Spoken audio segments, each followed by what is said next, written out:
Three Questions, Part 2. The king turned round and saw a bearded man running towards them. His hands were pressed against his stomach, from which blood was flowing. When he reached the king, he fainted and fell to the ground. The king and the hermit removed the man's clothing and found a large wound in his stomach. The king washed and covered it with his handkerchief, but the blood would not stop flowing. The king redressed the wound until at last the bleeding stopped. The man felt better and asked for something to drink. The king brought fresh water and gave it to him. By this time, the sun had set and the air was cool.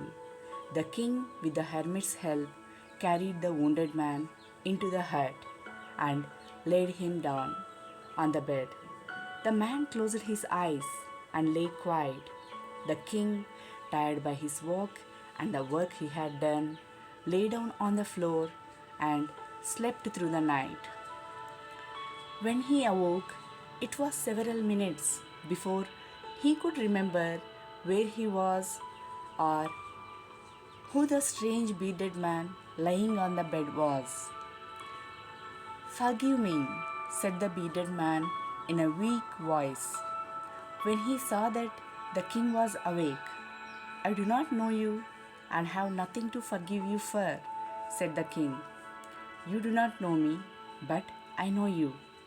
I am that enemy of yours who swore revenge on you, because you put my brother to death and seized my property.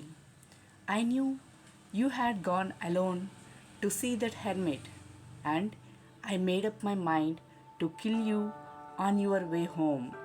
But the day passed and you did not return.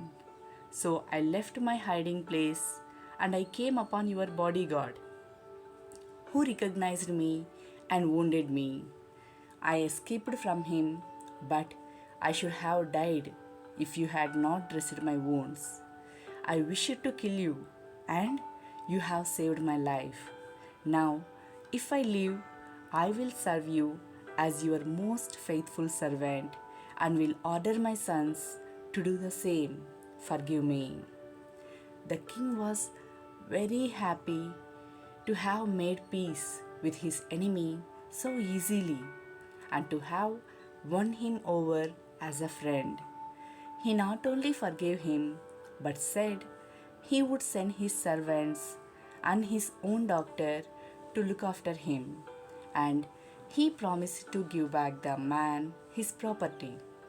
Leaving the wounded man, the king went out of the hut and looked round for the hermit. Before going away, he wished once more to get answers to his questions.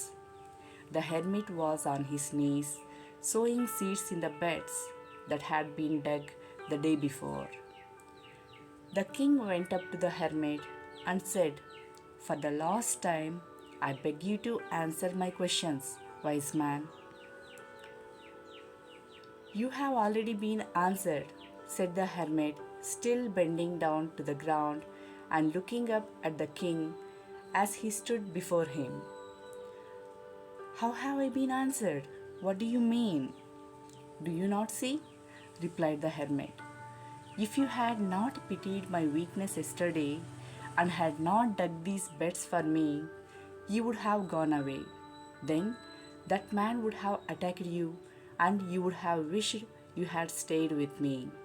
So the most important time was when you were digging the beds, and I was the most important man, and to do me good was your most important business. Afterwards, when the man ran to us, the most important time was when you were caring for him, because if you had not dressed his wounds, he would have died without having made peace with you. So, he was the most important man.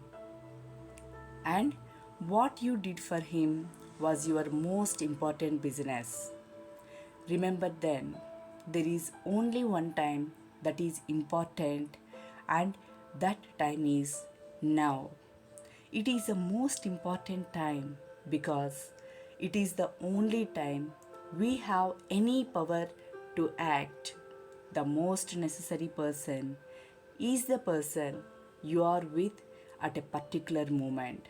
For no one knows what will happen in the future and whether we will meet anyone else. The most important business is to do that person good because we were sent into this world for that purpose alone. Leo Tolstoy.